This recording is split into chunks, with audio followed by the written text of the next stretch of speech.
Assalamualaikum warahmatullahi wabarakatuh. Innal hamdalillah nahmaduhu wa nasta'inuhu wa nastaghfiruh wa na'udzu billahi min shururi anfusina wa min sayyiati a'malina. May yahdihillahu fala mudilla lahu wa may yudlil fala hadiya lahu. أشهد أن لا إله إلا الله وحده لا شريك له وأشهد أن محمدا عبده ورسوله أما بعد. Alhamdulillah ala ni'matihi tatimmus shalihat. Mari kita lanjutkan kajian kitab Adabul Mufrad. Kita berada di penghujung mengenai pembahasan tentang bab kezaliman. Hadis 490. An Abi Dzarrin Anin Nabi sallallahu alaihi wasallam Anillahi tabarak wa ta'ala qala ya ibadi. Dari Abu Dzar Al-Ghifari dari Nabi sallallahu alaihi wasallam, dari Allah tabarak wa ta'ala, ia berfirman. Ini menunjukkan bahwa hadis ini adalah hadis qudsi.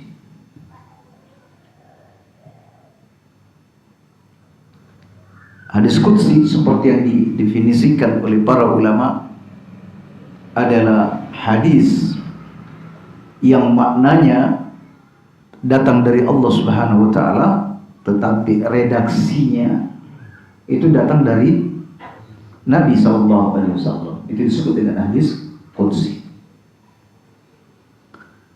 Hadis qudsi itu kaum muslimin ada yang sahih dan ada yang tidak sahih. Jadi tidak semua hadis qudsi itu sudah pasti sahih. Tetapi yang benar, hadis qudsi ada yang sahih dan ada yang tidak sahih. Begitu juga hadis, ada yang mutawatir. Kalau hadis mutawatir itu sahih. Ya. Adapun hadis yang bukan mutawatir, yang disebut dengan hadis ahad, bisa hadis gharib, aziz atau masyhur, maka hadis-hadis tersebut ada yang sahih dan ada yang tidak sahih. Oleh karena itu tugas kita terhadap sunnah, ya, selain memahami sunnah itu juga mengetahui apakah hadis ini sahih atau tidak sahih. Itu tugas kita terhadap sunnah. Allah berfirman, ya ibadi, wahai hamba-hambaku, inni qad haramtu zulma ala nafsi. Sesungguhnya aku mengharamkan kezaliman itu atas diriku. Aku haramkan segala bentuk kezaliman itu atas diriku. Zalim itu kaum muslimin adalah menempatkan sesuatu yang tidak pada tempatnya, dan kebalikan daripada zalim adalah adil. Allah Subhanahu wa taala mengharamkan kezaliman untuk dirinya, padahal Allah berkuasa atas segala sesuatu. Orang memanfaatkan milik orang lain tanpa izin itu disebut dengan zalim. Adapun memanfaatkan milik diri sendiri, maka itu bukan zalim. Sementara kita kaum muslimin, hamba Allah ini, dan semua yang ada di alam raya ini adalah hamba Allah. Allah perlakukan dengan cara apapun, maka tidak ada kezaliman. Dan Kita tidak bisa dan tidak boleh mengatakan Allah itu zalim, tidak boleh. Karena kita semuanya adalah makhluk Allah. Tetapi meskipun demikian kaum muslimin, Allah mengharamkan kezaliman pada dirinya sendiri. Artinya, kalau Allah saja mengharamkan kezaliman untuk dirinya sendiri, tentu selain itu lebih tidak diperbolehkan lagi melakukan kezaliman. Wa ja'altuhu muharraman bainakum, dan aku jadikan hal itu haram di antara kalian. Aku jadikan kezaliman itu haram di antara kalian. Fala tadhalimu, maka kalian tidak boleh saling menzalimi. Di semua lini, di semua sisi tidak boleh. Termasuk suami terhadap istri, istri terhadap suami, suami atau seorang bapak terhadap anak, anak terhadap bapak, begitu juga anak terhadap orang tua terhadap anak. Yang perlu kita sorot sedikit, yaitu tentang kezaliman suami kepada istri.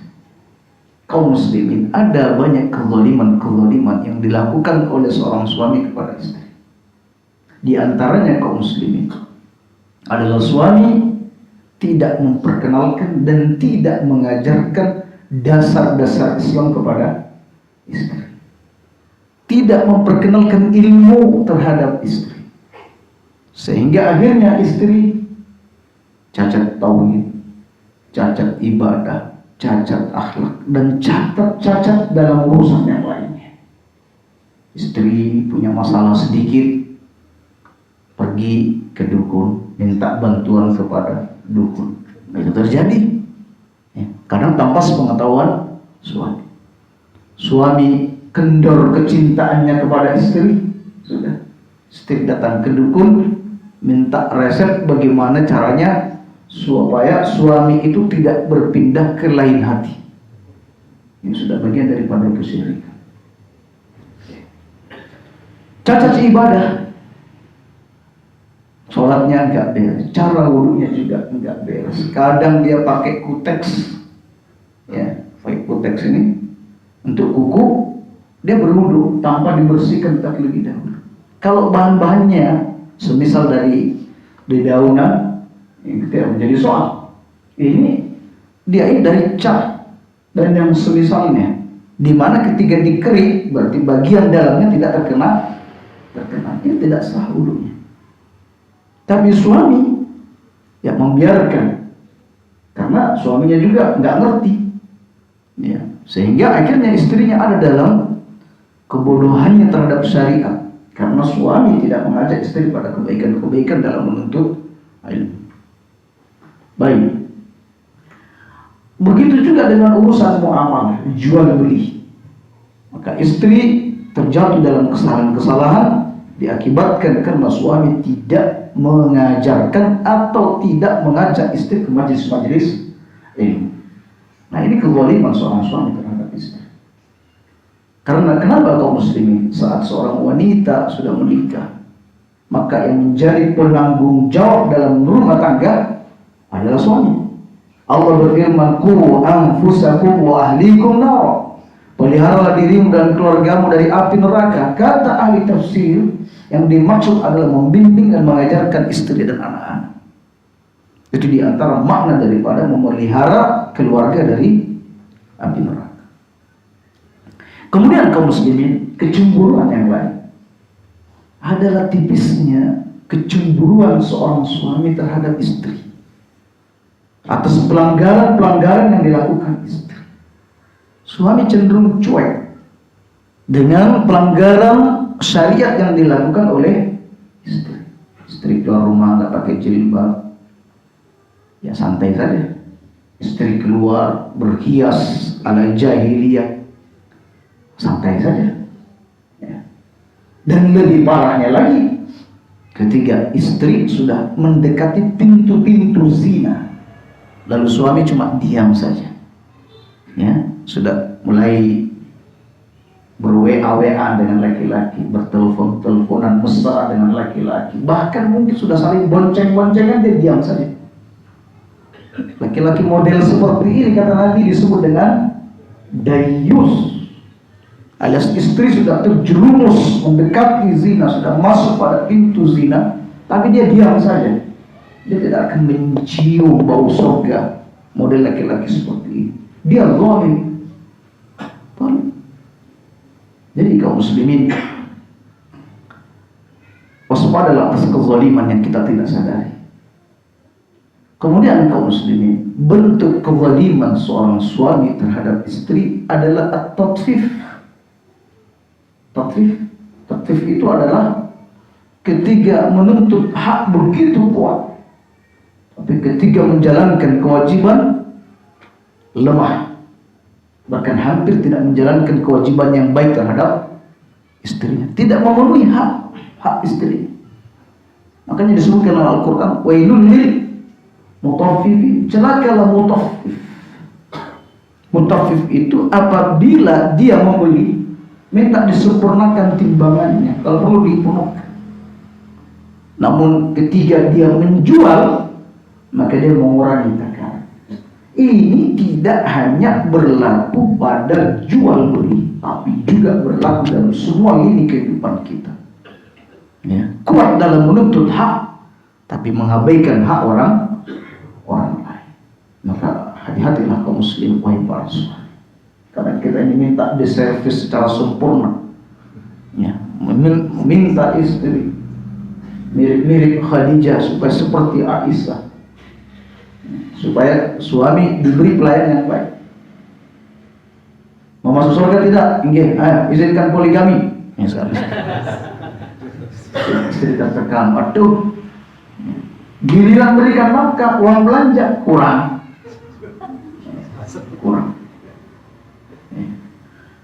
Malah bawakan hadis, Bu, apa enggak dengar kesampaian? Apabila seorang wanita itu sholat 5 waktu, puasa Ramadan, menjaga kemaluannya, taat pada suami, akan dikatakan kepadanya, masuk surga melalui pintu mana saya kamu suka. Itu bukan Anda yang membawa hadis itu ke istri. Jalankan kewajiban Anda sebagai seorang suami yang baik, ya, sebelum menuntut kesempurnaan pada istri. Kemudian kaum muslimin, kezaliman yang lain. Kadang kita ini menghukum istri, ya, yang sebenarnya tidak layak dihukum dengan hukuman tersebut. Ya. Bahkan kadang hukuman itu kalau dalam Al-Quran itu tahapan terakhir, malah justru kita gunakan hukuman tahapan yang terakhir sebelum menggunakan hukuman tahap yang pertama. Disebutkan dalam Al-Quran, apabila kalian khawatir dengan pembangkangan istri mulai tidak taat, istri tidak mulai menampakkan wajah cerianya, cemberut setiap saat, fa'idhuhun, kasih peringatan, kasih dulu nasihat, ingatkan tentang Allah, ingatkan tentang Rasul, apa kewajiban istri, apa dosanya kalau tidak taat kepada suami, ingatkan semuanya. Jika itu juga tidak berhasil, baru pindah ke tahap berikutnya, ya, pindah, wahjuruhunna fil madaji, pisahkan tempat tidur. Kata ahli tafsir, ya, dihajar. Maksudnya dihajar itu tetap tidur satu ranjang, ya, tapi balikkan punggungmu, jangan menghadap ke istri, ya, balik belakang, membalik. Ojo diajak omong-omong, ojo dikumpuli. Nah itu maksudnya dihajar. Kata ahli tafsir lain, tetap aja dikumpuli, tapi ojo ngomong.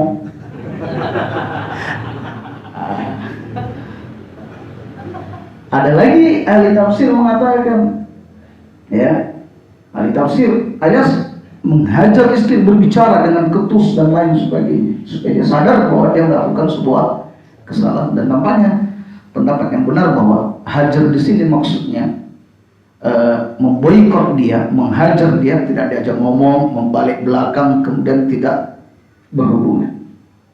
Dan sebaiknya saat menghajar istri itu di dalam rumah, ya. Tetapi jika memang dibutuhkan, boleh saja ada di luar rumah. Karena Nabi SAW pernah bersumpah mengilah tidak mau mendatangi istrinya selama 1 bulan pun. Dan Nabi memilih satu tempat ya, yang dekat dari rumah, ya, tempat gudang lah istilahnya. Nabi tinggal di situ selama sebulan. Pulang dari masjid tidak masuk ke rumah istrinya, tapi langsung masuk ke mana? Ke gudang tersebut. Yang di sana ada tempat minum Nabi, ada tempat tidur Nabi SAW. Jadi tidak dalam rumah. Ya. Selama 1 bulan, bayangkan selama 1 bulan, tidak ngomong dengan istri, tidak menyapanya dan tidak mendatangi. Ya baik. Nah, kaum muslimin, dalam Islam ada tahapan-tahapan itu. Kadang kita, kemudian kalau itu tidak berhasil, baru pukul, wadribuhun, pukul. Nah, banyak suami berlaku zalim terhadap istri, melakukan kesalahan yang kecil langsung disepak. Padahal dalam Al-Quran nasihat dulu, tidak mempan baru bisa tempat tidur, tidak mempan baru terakhir pukul. Nah, ini banyak suami-suami main hajar aja, main pukul, ya, tidak menggunakan tahapan pertama. Maka ini adalah kezaliman, ya.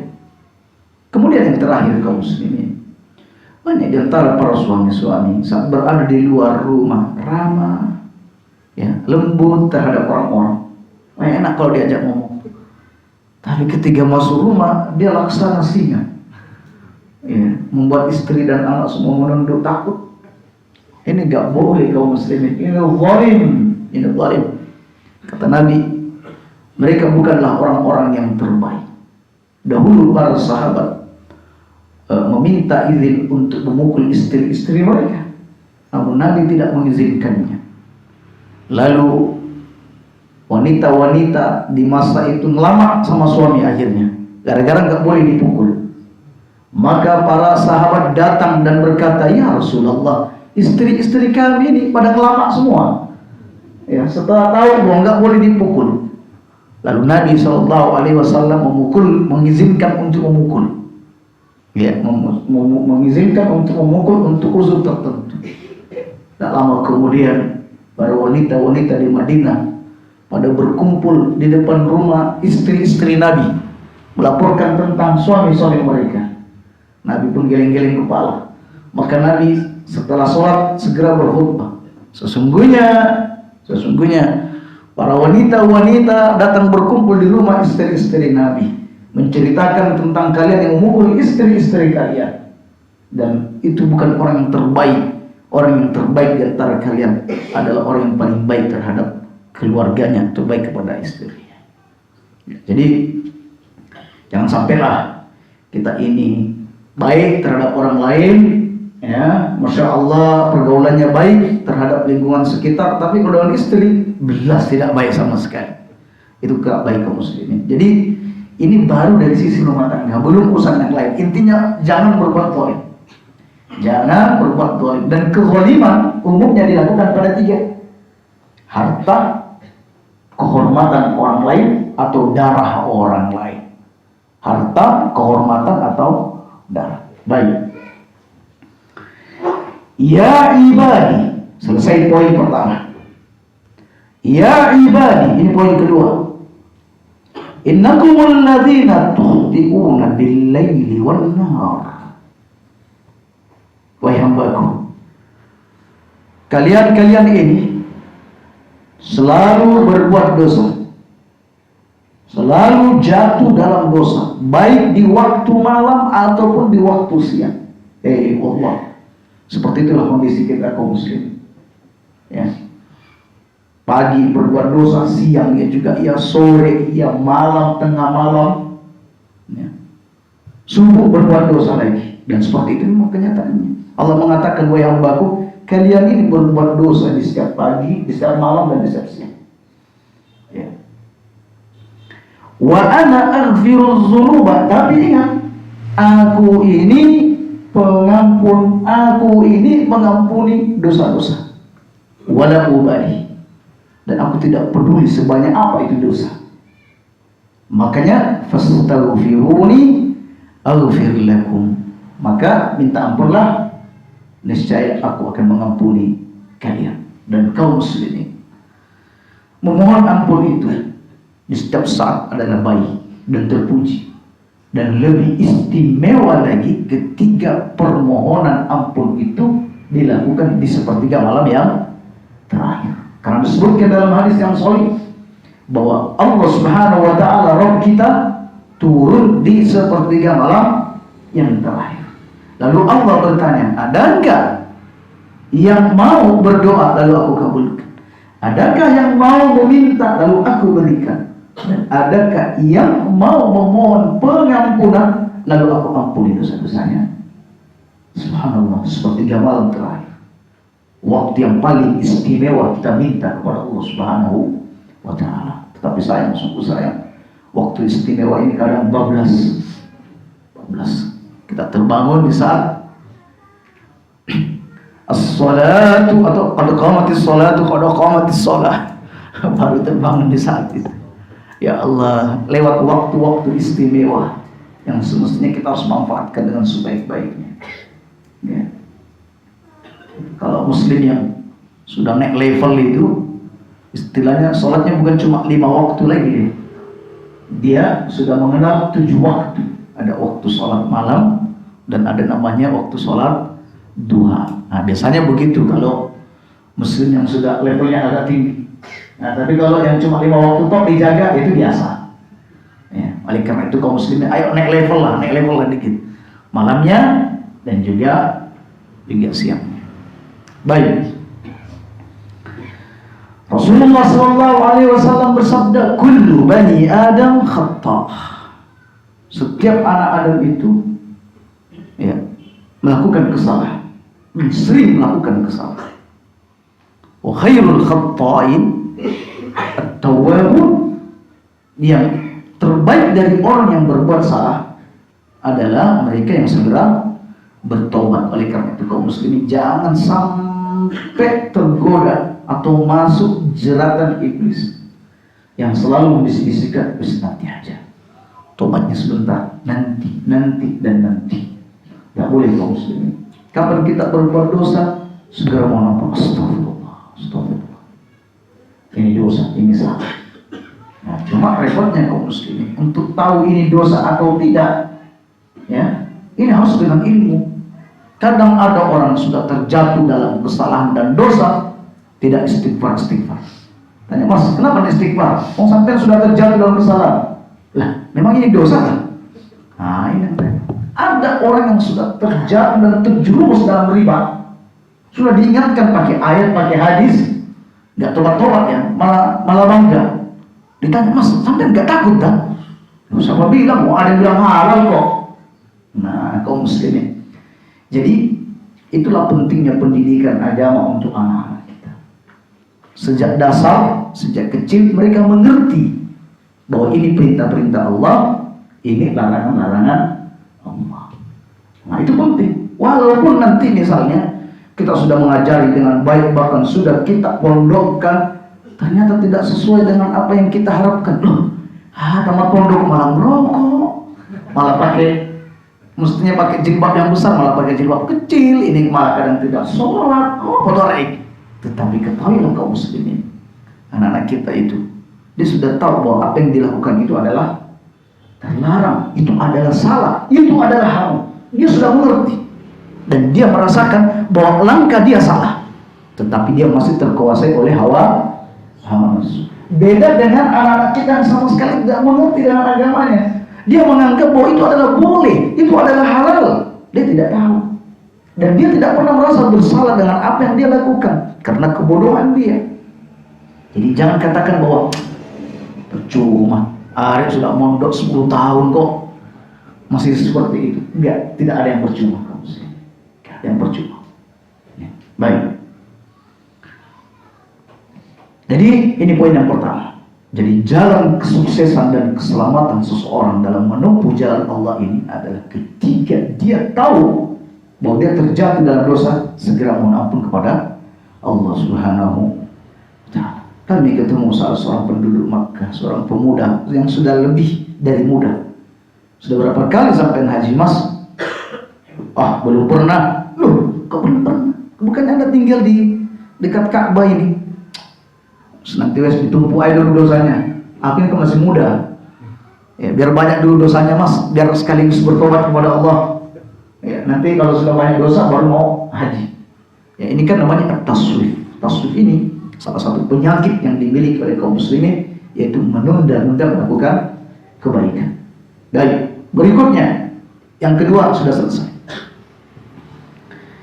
Ya ibadi, kullukum ja'iun illa man at'amtuhu. Semua kalian, setiap kalian ini adalah orang-orang yang lapar, kecuali orang yang aku beri makan. Kecuali orang yang aku beri makan. Fastat'imuni at'imukum. Minta makan kepadaku, niscaya aku akan memberikan kepada kalian. Kaum muslimin, kita ini saat bekerja mendapatkan hasil, kita berikan kepada anak istri. Kita ini cuma pembagi saja. Yang memberi bukan kita. Yang memberi adalah Allah Subhanahu wa ta'ala. Kita ini makhluk lemah, kaum muslimin. Coba dipikir-pikir, diingat-ingat ketika kita berada di dalam perut ibu kita. Kita ini dalam kondisi yang lemah, tidak berdaya. Siapa yang memberikan makan dalam kondisi seperti itu? Dia adalah Allah Subhanahu wa ta'ala. Dalam kondisi yang begitu gelap, lemah, maka yang beri makan adalah Allah Subhanahu wa ta'ala. Kemudian kita lahir, kaum muslimin. Kita lahir, Allah Subhanahu wa ta'ala ya, memberikan jalur makan dari dua puting susu ibu kita. Kita minum dari sana. Itu karena kebaikan Allah Subhanahu wa ta'ala. Seandainya Allah tidak melewatkan makanan dari puting ibunya, terus dari mana lagi? Kemudian setelah itu kaum muslimin, kita mulai dari kecil sudah mulai bisa memapah makanan-makanan yang lembut, sudah bisa minum air putih, dan seterusnya sampai kita dewasa, kita bisa makan apa saja yang halal di muka bumi ini. Semua nikmat dari Allah. Alias ini menunjukkan akan fakirnya kita kepada Allah, butuhnya kita kepada Allah. Oleh karena itu, mintalah makan kepadaku, niscaya aku akan berikan makan kepada kalian. Sekaligus ini menunjukkan betapa kayanya Allah Subhanahu wa ta'ala. Dari sekian banyak makhluk, Allah bisa memberikan makan dan mencukupi kehidupan mereka masing-masing. Wa kullukum 'adin. Setiap kalian ini tidak berbusana. Ya, seperti itulah ketika kita lahir tidak berbusana. Illa man kasautuhu, kecuali yang aku beri pakaian. Fastaksuni aksukum, maka mintalah pakaian kepadaku, niscaya aku akan berikan pakaian kepada kalian. Bahkan kaum muslimin, kalau minta itu yang kita anggap remeh-temeh, ya, minta kepada Allah. Sampai kata Nabi, walaupun itu meminta tali sandal kita yang putus, minta kepada Allah Subhanahu wa ta'ala. Ya, minta. Idza sa'alta fas'alillah. Kalau mintalah kepada Allah Subhanahu wa ta'ala. Minta sekecil apapun, setelah itu berusaha. Maka Allah akan memberikan rezekinya melalui pintu-pintu yang tidak pernah duga. Baik. Kemudian kaum muslimin, ya ibadi, law anna awwalakum wa akhirakum, sekiranya orang yang pertama di antara kalian, kata Nabi Adam, dan orang yang terakhir di antara kalian, itu orang yang paling terakhir hingga tegaknya hari kiamat, wa insakum wa jinnakum, sak manusianya, sak jinnya, ya, dikumpulkan semuanya, kanu ala qalbi atqa abdin minkum, mereka ada dalam satu hati pada orang yang bertakwa di antara kalian, alias ketakwaan mereka itu disatukan semua. Ya, ketakwaannya Nabi Adam, ketakwaannya Nabi Soleh, ketakwaannya Nabi Muhammad, Nabi Musa, kemudian ketakwaannya sahabat, ketakwaannya tabi'in, ketakwaan antum, ketakwaannya jin, disatukan semua, diletakkan di satu hati seorang hamba, ya. maka lam yazid dzalika fi mulki syai'. Itu tidak akan menambah sedikit pun kerajaan. Kerajaanku tidak akan tertambah sedikit pun dengan kemuliaannya, dengan ketakwaan tersebut. Ya, sama sekali. Artinya bahwa kalau kalian soleh, kalian bertakwa, itu kembali kepada diri kalian sendiri, gak efek, gak pengaruh pada kerajaan kan. Ya, itu maksudnya seperti itu. Ya, jadi jangan pikir ibadah kita ini setelah kita beribadah, setelah itu kita nagih Allah. Nah sudah, aku sudah sholat, mana bayarannya? Ya tidak begitu kaum muslimin. Ya. Tidak sama sekali. Dan sebaliknya, walau kanu ala afjali qalbi rajuli, dan sekiranya mereka, kemaksiatan mereka, kedurhakaan mereka ada diletakkan di hati seseorang, ya. Jadi ini orang yang paling bermaksiat karena kemaksiatannya sudah dikumpulkan di dalam jiwanya. Lam yanqus dzalika min mulki syai'an, itu sama sekali tidak mengurangi kerajaan. Ya, beda dengan di dunia. Kalau sudah ada survei sedikit, tingkat kepuasan masyarakat sudah berkurang, gelisah sudah penguasanya. Gelisah. Kalau dilihat di survei ternyata tingkat kepuasan meninggi, bangga. Ya. Itu di dunia. Kalau untuk kerajaan Allah Subhanahu wa taala, semua itu tidak berefek. Oleh karena itu kaum muslimin, tinggalkan kemaksiatan. Lakukan kebaikan, karena semua itu akan kembali kepada kita. Baik. Berikutnya, walau istama'u fi sa'idin wahidin, jika mereka semua berkumpul di satu padang yang luas atau di satu lembah, fasa'aluni, lalu mereka semua minta dalam waktu yang bersamaan. Ya. Kalau sekarang ini berganti-gantian hidup. Generasi Nabi Adam sudah habis, generasi Nabi ini sudah habis, ini generasi Muhammad juga bergantian hidup. Ya. Ini kalau seandainya dikumpulkan semua dan berada di satu lapang, tanah lapang, fasa'aluni, lalu mereka minta kepadaku, fa'a'taitu kulla insanin minhum ma sa'ala, lalu aku berikan masing-masing dari mereka apa yang dia minta. Subhanallah. Ini menunjukkan betapa sempurnanya kekuasaan Allah Subhanahu wa ta'ala, yang tidak berkurang sedikit pun apabila ia memberi. Bahkan sini disebutkan lam yanqus dzalika min mulki syai'an, tidak ada yang berkurang dari kerajaanku sedikit pun, illa kama yanqusul bahru ayyughmasa fihi al-mikhyar ghumsatan wahidatan. Ya, kecuali seperti berkurangnya air samudra, air lautan, ketika dicelupkan sebatang jarum padanya dengan sekali celupan. Seperti itu berkurangnya. Alias tidak berkurang sama sekali. Ini jarum Anda bawa ke laut, lalu celupkan, pluk, lalu tarik. Nah, tidak ikut, tidak ada air yang ikut. Seandainya air sedikit sekali, ada itu sama sekali tidak ada pengaruh. Yang seperti itu, ini perumpamaan yang luar biasa. Baik. Ya ibadi, innama hiya a'malukum aj'aluha 'alaikum. Wahai hamba-hambaku, semua itu tidak lain adalah perbuatan kalian yang aku persiapkan balasannya atas kalian. Faman wajada khairan, barang siapa yang memperoleh balasan kebaikan, falyahmadillah, maka pujilah Allah. Wa man wajada ghaira dzalik fala yalumu illa nafsah.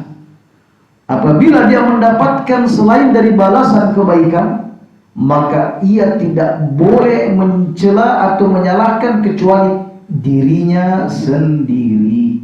Ada siapa kaum muslimin? Allah sudah melapangkan jalan untuk kita. Ini jalan petunjuk dan ini jalan selain petunjuk. Ini jalan kebaikan, dan ini jalan keburukan. Cari dan raihlah jalan-jalan kebaikan tersebut. Tempuhlah jalannya. Barang siapa menempuh jalan-jalan kebaikan, maka dia akan mendapatkan balasannya di suatu hari nanti.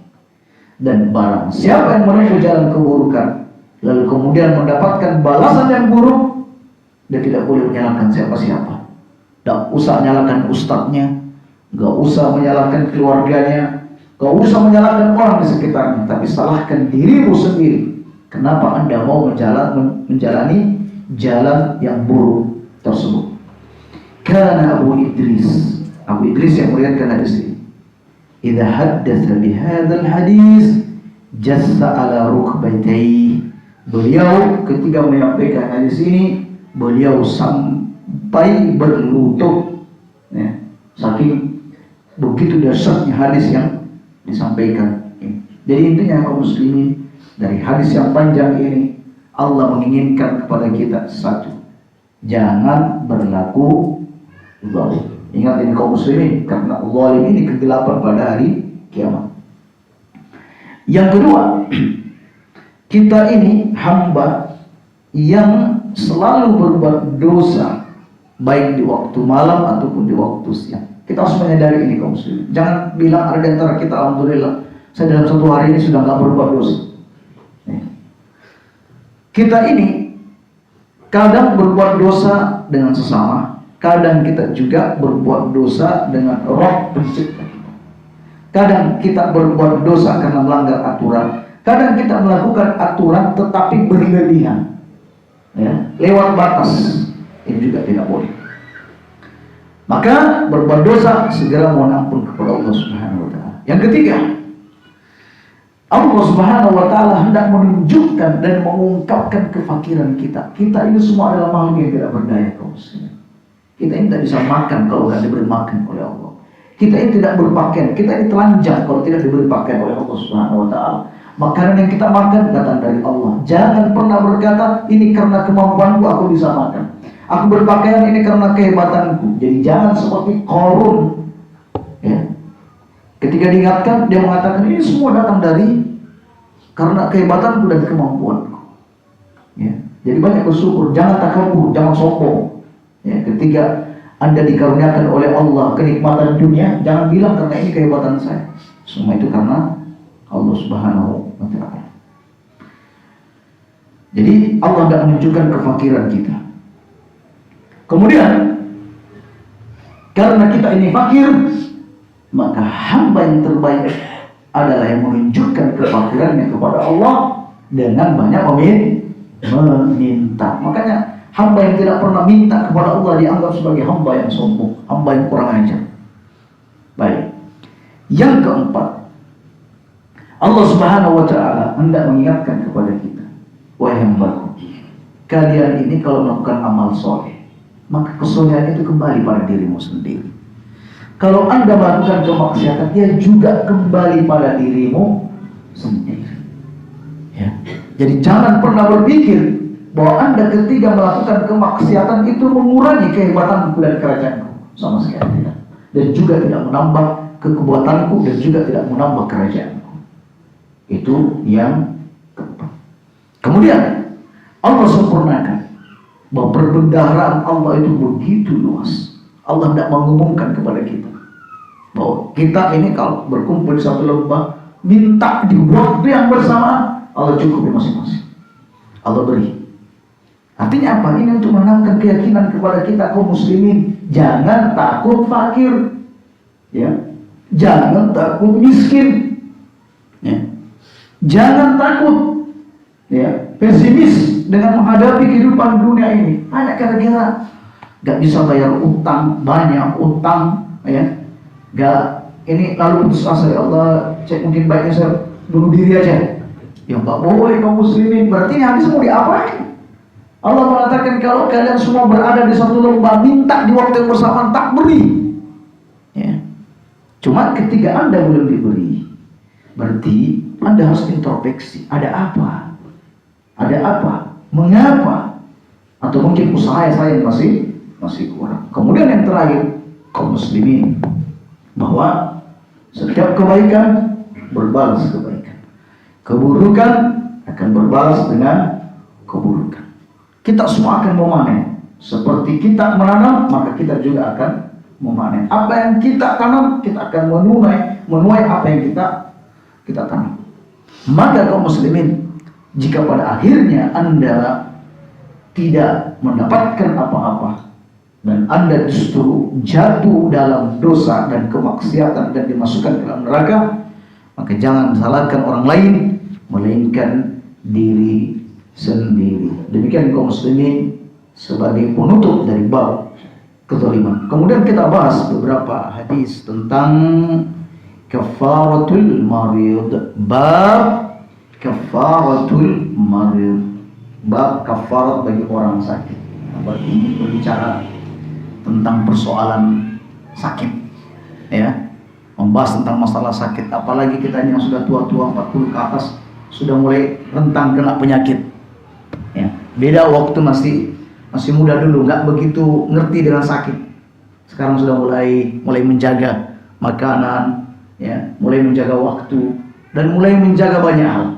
Nah, ini yang penting kita bahas tentang masalah sakit ini. Ya, baik. Sulaim bin Amir anna Ghutayb bin Haris akhbarahu anna rajulan ata Aba Ubaidah bin Jarrah. Ada seorang laki-laki pernah mendatangi Abu Ubaidah bin Jarrah. Abu Ubaidah bin Jarrah ini salah satu dari 10 sahabat yang dijamin masuk. Dia aminul ummah, orang terpercaya. Kata Nabi, setiap umat ini ada al-amin, orang terpercayanya. Dan orang terpercayanya umat ini adalah Abu Ubaidah bin Jarrah. Maka Nabi sering menitipkan rahasia-rahasia pada Abu Ubaidah bin Jarrah. Abu Ubaidah bin Jarrah, dia adalah seorang panglima perang yang dipenuhi dan dihiasi akhlaknya dengan kelembutan. Beliau meninggal pada peristiwa wabah yang terjadi di wilayah Syam di masa pemerintahan Umar bin Khattab. Ada orang datang menjenguk Abu Ubaidah, wa huwa waji'un. Yang ketiga itu beliau sedang sakit. Faqala, lalu laki-laki tadi berkata, kaifa amsa ajral amir? Bagaimana dengan ganjaran atau pahala amir sore ini? Ya. Alias bagaimana dengan raihan pahala yang engkau peroleh sore ini dengan sakitmu itu? Ya. Karena para sahabat tabiin tahu orang kalau sakit itu dapat pahala. Makanya dia tanya, faqala hal tadrun lima tujaruna bi? Apakah kalian tahu dengan apa Allah Subhanahu wa taala memberikan kalian pahala? Ya, alias orang itu diberi pahala melalui pintu mana? Tahu nggak kalian? Kok nanya ke saya bagaimana pahalamu hari ini? Ya, jadi tamu itu datang langsung ngomong, nanya, bagaimana pahala yang kau raih pada sore ini dengan sakitmu tersebut? Nah, kata Abu Ubaidah, tahu nggak sampean ini? Orang dapat pahala itu melalui pintu mana? Maka ya bima yusibuna fi manakah. Ya kita dapat pahala dari musibah-musibah yang tidak kita sukai menimpa kita. Ya kita dapat pahala dari situ. Kalau tidak, bukan itu. Kalau kita dapat musibah yang kita tidak sukai, kita tidak dapat pahala dari situ. Innama tu'jarun bima anfaqtum fi sabilillah. Kalian itu dapat pahala kalau menginfakkan harta kalian di jalan Allah untuk berjihad. Itu baru dapat pahala. Ya. Wastunfiqa lakum, dan apa yang diinfakkan untukmu. Jadi apa yang kita punya uang kita belanjakan untuk di jalan Allah. berjuang di jalan Allah wis dapat pahala. Atau ada orang nitip uang kepada kita, ya, diberikan kepada kita, kemudian kita gunakan itu untuk membeli perlengkapan jihad, lalu kemudian kita bawa ke medan jihad. Nah, itu yang berpahala. Ya. Jadi seolah-olah di sini Abu Ubaidah bin Jarrah menganggap bahwa orang itu kalau sakit bukan mendulang pahala, bukan. Ya. Yang dulang pahala itu kalau berinfak. Walakin hadzal wasf alladhi yusibukum fi ajsadikum, tetapi apa yang menimpa pada diri kalian, yang mengenai tubuh kalian, rasa sakit yang kalian alami, yukaffirullahu bihi min khatayakum, itu ganjarannya adalah menghapus dosa-dosa yang kalian miliki. Jadi bukan dapat pahala, tetapi untuk menghapuskan kesalahan. Kaum muslimin, tentu ungkapan Abu Ubaidah bin Jarrah ini perlu dikritisi. Ya, pertama, ini memang secara sanad tidak sahih. Mari apalagi mau dikritisi. Hadisnya tidak sahih ini. Ya. Anggap seandainya ini sahih, seandainya ya, maka boleh jadi Abu Ubaidah bin Jarrah tidak tahu hadis yang mengatakan bahwa tidak ada seorang muslim pun yang tertusuk oleh duri atau yang lebih dari itu, kecuali akan ditetapkan untuknya, alias akan dicatat untuknya darajatun, satu derajat, satu kedudukan, alias dia dapat pahala. Di samping itu, wa muwahhiyat anhu biya khati'atun, dan dihapuskan dosa-dosa yang dia miliki. Nah, berarti kaum muslimin, yang benar, hadis yang sahih, orang kalau kena penyakit, bahkan duri yang menusuk, di samping mengangkat derajatnya dan juga untuk menggugurkan kesalahannya. Apa sih kabar gembira kaum muslimin? Kalau kita sakit ini ternyata kita mendulang pahala dan juga menghapus kesalahan. Jadi boleh jadi Abu Ubaidah bin Jarrah nggak tahu cerita. Mirip kisah ketika sahabat Abdullah bin Zubair itu berkhutbah dan bercerita bahwa ada di tengah kaum ini yang berani sekali memfatwakan tentang halalnya mut'ah. Tiba-tiba ada interupsi Ibnu Abbas. Ya Abdullah, kamu itu sudah minim ilmu, juga wataknya keras. Ya. Ibnu Abbas waktu itu sudah buta. Sudah buta. Jadi beliau umur panjang dan beliau buta. Dikritiknya langsung Abdullah bin Zubair. Sesungguhnya mut'ah ini dihalalkan oleh manusia yang terbaik, orang yang paling bertakwa, itu Muhammad sallallahu alaihi wasallam. Kata ulama, boleh jadi Ibnu Abbas tidak mendengar hadis tentang larangan mut'ah hingga hari kiamat. Pada perang Khaybar, Nabi melarang mut'ah, nikah mut'ah hingga hari kiamat. Apa kata Abdullah bin Zubair pada waktu itu? Ya Ibnu Abbas, coba nikah mut'ah sekarang, praktekkan kalau kau mau. Setelah itu tak rajam sampean. Ya, saya lempar kamu dengan batu-batu yang ada di sekitarmu. Ya, alias bahwa ini sama sahabat ya. Alias bahwa boleh jadi ada seseorang yang mengeluarkan fatwa, mungkin ia tidak mendengar hadis yang terkait dengan hal tersebut. Nah seperti ini. Tapi sekali lagi kita katakan bahwa secara sanad hadis ini sudah tidak sahih. Yang demikian kita tidak perlu memperpanjangnya. Seandainya pun ini sahih, seandainya sahih, namun ini bertentangan dengan sabda Nabi Sallallahu Alaihi Wasallam bahwa orang itu ketika sakit akan dicatat satu derajat. Ada sini pahala dan juga akan dihapuskan dosa-dosanya. Baik. Yang sahih berikut ini.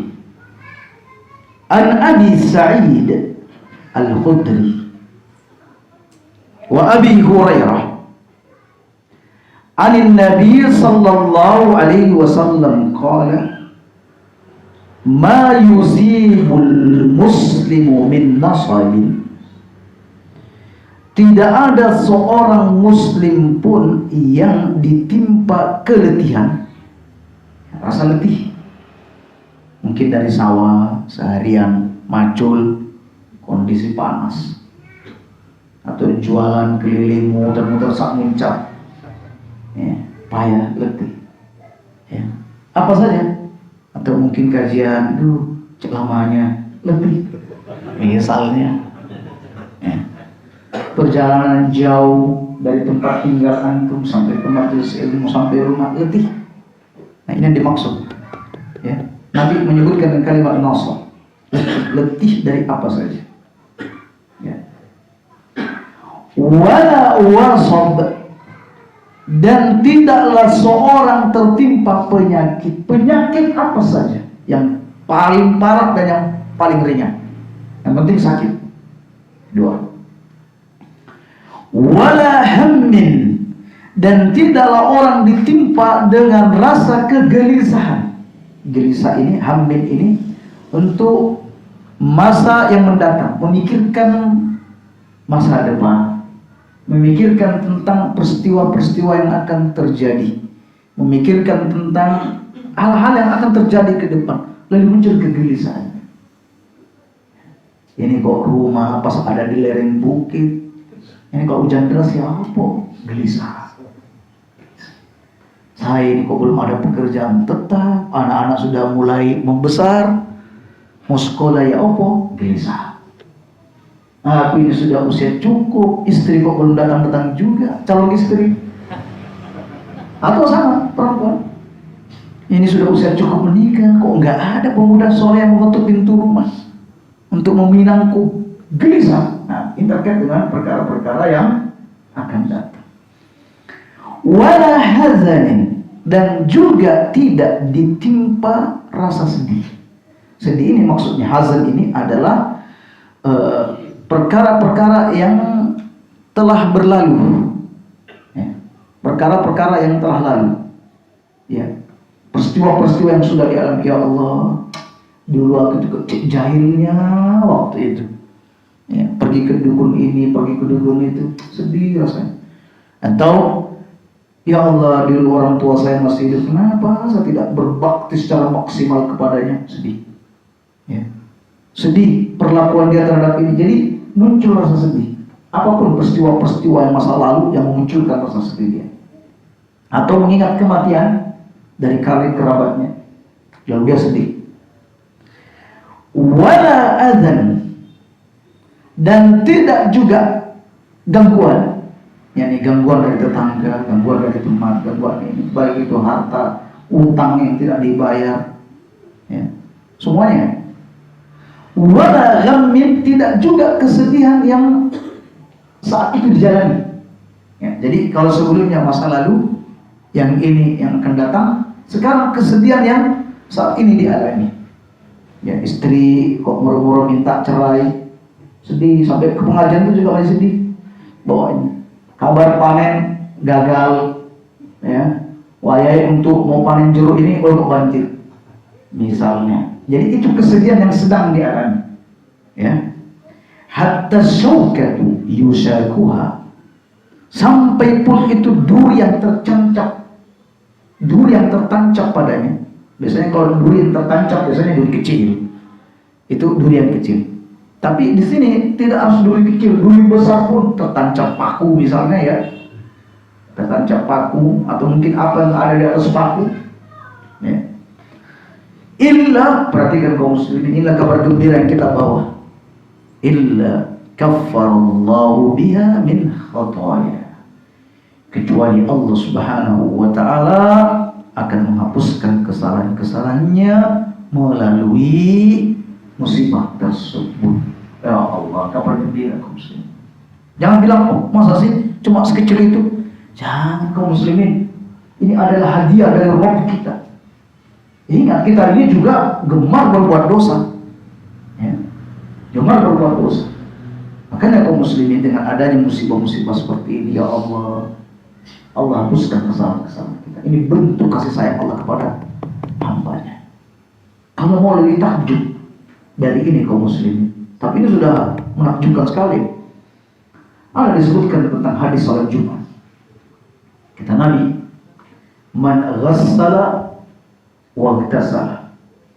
Barang siapa yang mandi dan mandi. Ini maksudnya pagi hari Jumat ini, ya. Ini cerita hari Jumat ini. Man ghassala wa igtasala. Ulama ada yang membaca dengan tasydid ghassala, ada yang baca takhfif man ghassala wa igtasala. Ketika dibaca man ghassala, ghassala berarti memandikan. Ya, diterjemahkan memandikan. Kalau ghassala memandikan, alias yang dimaksud di sini memandikan istri. Barang siapa yang memandikan istri dan mandi, maksudnya memandikan istri, membuat istrinya junub sehingga istrinya harus mandi. Nah, itu maksudnya mandikan, bukan bawa istri kamar mandi lalu dimandikan. Bukan itu. Maksudnya dia membuat istrinya junub, ya. Lalu kemudian istrinya jadi mandi akibat ulah suami. Akhirnya istri mandi. Baik. Adapun membaca dengan takhfif tanpa tasydid, man ghassala, siapa yang mandi. Nah, ini ada dua penafsiran. Satu maksudnya ya memandikan istrinya. Mandi yang dimaksud adalah dia membasuh kepalanya, menyiram kepalanya, ya. Baru kemudian wagtasala dan mandi lalu menyiram seluruh tubuhnya. Nah, itu dimaksud. Tapi insya Allah pendapat yang roji, pendapat yang unggul, ini istilahnya ghassala, memandikan istri, alias barang siapa yang mandi junub pada hari Jumat lalu kemudian mandi Jumat, berarti dua mandinya pada hari Jumat, ya, dua mandinya. Nah, ini kabar gembira bagi yang sudah berkeluarga dan menyedihkan bagi yang belum berkeluarga, karena nanti ada pahala tersendiri. Barang siapa yang mandi dan mandi, memandikan dan mandi, harus dua mandi pada hari Jumat, bukan dua perbuatan satu niat, enggak. Masing-masing ada niatnya. Ini mandi ini dan ini mandi Jumat. Ya. Kemudian kaum muslimin, wa bakkara wabtaka. Lalu dia datang lebih awal. Dan dia mendapatkan awal khutbah. Ya, berarti ini sudah gabungan. Karena datang lebih awal, maka dia dapat khutbah. Ya, datang lebih awal dan mendengar khutbah yang pertama kali disampaikan oleh khutbah. Kemudian yamshi wala yarkab. Dia berjalan ke masjid dan tidak berkendara, dikuatkan. Betul-betul enggak pakai kendaraan. Jadi jalan ke masjid dan tidak berkendara. Berarti tidak membuka peluang lagi naik motor, naik sepeda, pokoknya jalan dan tidak berkendara. Ya. Jalan dan tidak berkendara. Kemudian summa jana al-imam wastama. Dekat ke imam dan mendengar. Maksudnya dekat ke khatib dan mendengar. Nah, ini dua syarat yang harus pilih, dekat dan ingat dengar. Jangan tidur. Karena ada orang masih dekat tapi tidur, nggak dengar. Kadang dengar, kadang enggak. Bukan ini yang dimau oleh hadis. Ya. Atau ada orang yang jauh di belakang dan menyimak, bukan juga yang diinginkan hadis. Maunya hadis ini dekat dan menyimak. Wah, ini syaratnya yang berat ini. Ya. Ya. Jadi dekat dan menyimak. Ya, walaupun di baris kedua masih juga dianggap dekat. Ya, dekat dan menyimak. Tidak berkendara. Kemudian dia tidak berbuat lagau. Lagau itu dia tidak tidur atau tidak ngomong. Kalau dalam hadis yang lain, barang siapa menyentuh kerikil, berarti dia juga termasuk lagau, membuat kesia-siaan. Ya, mungkin termasuk juga mengedarkan kota amal. Kota amal ini kadang juga membuat kesibukan tersendiri. Ya, sudah jalan, kita sudah kapan lagi sampai, sudah dekat. Nah, pas mau keluarkan uang, tidak tepat di kantong atas atau kantong bawah atau di lipatan pecinya. Nah, misalnya ini kan perbuatan lagu, ya, perbuatan lagu. Dia tidak berbuat itu, makanya kalau pas azan dikumandangkan putar tidak masalah. Yang nggak diperbolehkan ini kalau khotib sedang berkhutbah, tak boleh. Nah, kaum muslimin, kata Nabi, siapa yang melakukan ini, ya, lihat perhatikan keutamaannya, dan keutamaan ini yang paling besar, keutamaan dari yang pernah ada. Maka tidaklah dia melangkahkan kakinya, ya, melangkahkan kakinya, tidak melangkahkan satu langkah, melainkan itu dihitung sebagai ibadah 1 tahun yang di dalamnya ada sholat dan ada puasa. Satu langkahnya, satu langkah itu dihitung ibadah 1 tahun yang di dalamnya ada amal puasa dan ada amal sholat. Kabar gembira kaum muslimin. Dan Allah memiliki perbendaharaan yang amat luas. Ya. Jadi kalau misalnya antum tinggal di tembok, ya, tembok Rejo, mana tembok Rejo, sana apa sana? Sebelah sana. Datang ke masjid ini Jumatan berapa sudah? Hitung sudah kebaikan antum sudah. Bayangkan 1 langkah. Dan hadis ini sahih, walhamdulillah. Hadis ini sahih. Ya. Makanya kata para ulama, ini adalah nikmat dan karunia yang terbesar yang Allah berikan kepada hambanya, tapi khusus untuk mereka yang pergi di hari Jumat. Ayo coba kita praktekkan minggu. Jadi, ya, jadi Jumat mandinya 2. Nah, enak kalau istri sudah mendengar gini, nggak repot-repot lagi bernegosiasi. Ya, Jumat mandinya 2. Atau kalau pemuda, maksudnya ini mandi utuh lah, ya. Jadi kita pakai dua-duanya. Pemuda pun dapat. Jadi dia mandi sempurna berdasarkan tafsir yang lain, mandi sempurna. Setelah itu datang di waktu awal. Kita tidak mengatakan datang di waktu awal Anda pergi jam 7 pagi. Tidak. Ya, ya, diperkirakan bahwa Anda bisa sempat melakukan sholat intizar, ya, sempat berada di dekat mimbar. Sebab kalau datang bukan di waktu paling awal, mungkin Anda sudah jauh. Nah, itu yang kita buru, datang di waktu awal biar dekat dengan waktu. Cuma ada juga menggembirakan di negeri ini, walaupun datang di paling lambat, di depan ini kadang kosong, orang nggak berani. Ya. Biasanya yang di sop pertama itu dekat khotib itu yang Habib-Habib atau ketok-ketok yang alim. Ya, biasanya begitu, orang nggak berani maju. Nah itu sebenarnya. Jadi datang paling depan dan upayakan Anda ketika ke masjid tidak berjalan kaki, karena keutamanya ini khusus untuk keutamaan ini, ya. Kan ada lagi keutamaan-keutamaan yang lain tentang Jumat, menghapuskan dosa dari Jumat ke Jumat. Tetapi yang ini khusus, yang setiap langkahnya dihitung pahala setahun, yaitu berjalan kaki dan tidak berkendara.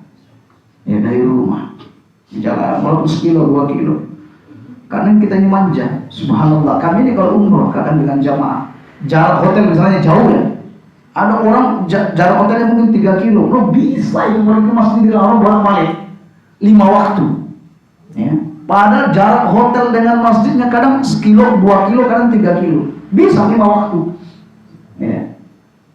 Cuma kalau kita ini tidak bisa. Kalau sudah sampai di Indonesia 100 meter itu jauh sekali, perlu naik motor. Nah, jadi kaum muslimin itu syaratnya jalan kaki, dan upayakan saat Anda ke masjid, sebelum masjid sudah tidur siang, ya, tidur. Sebab kalau Anda tidur, ya, dengar khutbah itu insya Allah lengkap dari A sampai Z. Tapi kalau sudah dibawa capek dari sawah langsung pergi ke masjid, dijamin ada yang hilang dari khutbahnya sana, sehingga Anda tidak bisa meriwayatkan hadis kalau saat ini. Ya, ada saja yang lewat. Seperti itu. Subhanallah kaum muslimin, jika ini yang kita lakukan semuanya, jadi 1 langkah itu sebanding dengan ibadah 1 tahun yang di dalamnya ada ibadah sholat dan ada ibadah puasa. Subhanallah, kabar gembira.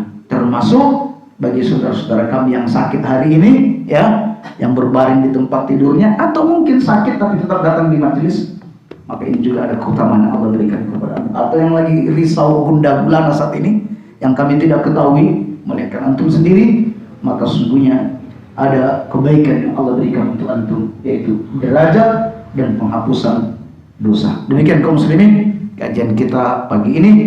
Jika ada hal yang hendak ditanyakan, maka kami persilakan untuk bertanya. Soal,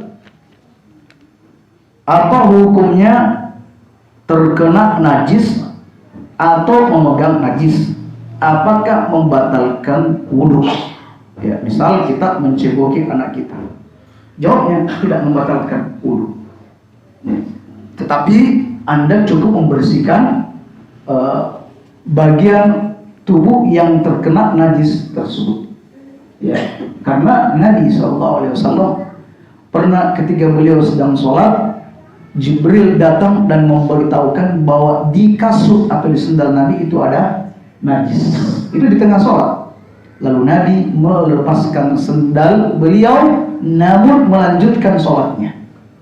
Jadi kasutnya dilepas dan sholat tetap dilanjutkan. Seandainya ini membatalkan wudhu, pastilah Nabi mengulangi sholatnya dari awal dan beliau pergi berwudhu. Dengan demikian kita katakan ini tidak membatalkan wudhu, tapi cukup bagi dia membersihkan kedua tangannya hingga najis tersebut hilang.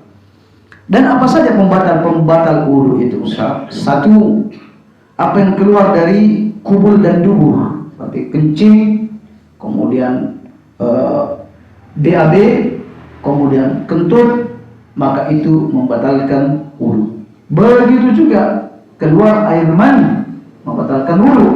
Mengeluarkan air madi, maka itu membatalkan wudhu. Begitu juga dengan wadi, membatalkan wudhu. Terjadi persentuhan kulit antara laki dan perempuan, tidak membatalkan wudhu. Ingat, tidak membatalkan wudhu, baik yang semahram ataupun bukan mahram. Tidur nyenyak membatalkan wudhu. Tidur nyenyak. Adapun tidur ringan, maksudnya tidur ringan ketika Anda tidur, ada orang melintas, Anda merasakannya, ada orang berbicara, kadang merasakannya. Mirip-mirip ketika Anda mendengarkan taklim ini. Ya, kadang dengar, kadang enggak. Nah, itu namanya tidur ringan.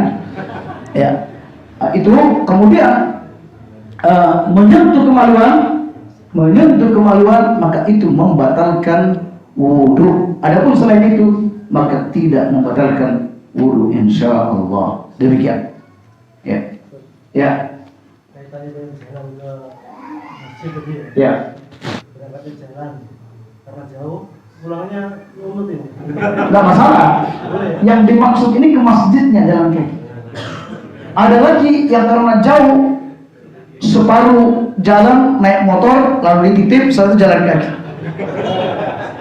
Tapi tampaknya yang dituntut dari hadis ini, yang dituntut dari rumah berjalan kaki menuju ke masjid. Ya. Demikian.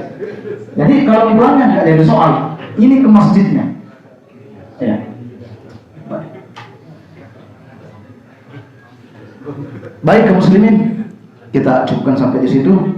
Subhanakallah bihamdik, asyhadu an la ilaha illa anta, astaghfiruka wa atubu ilaik. Assalamualaikum warahmatullahi wabarakatuh.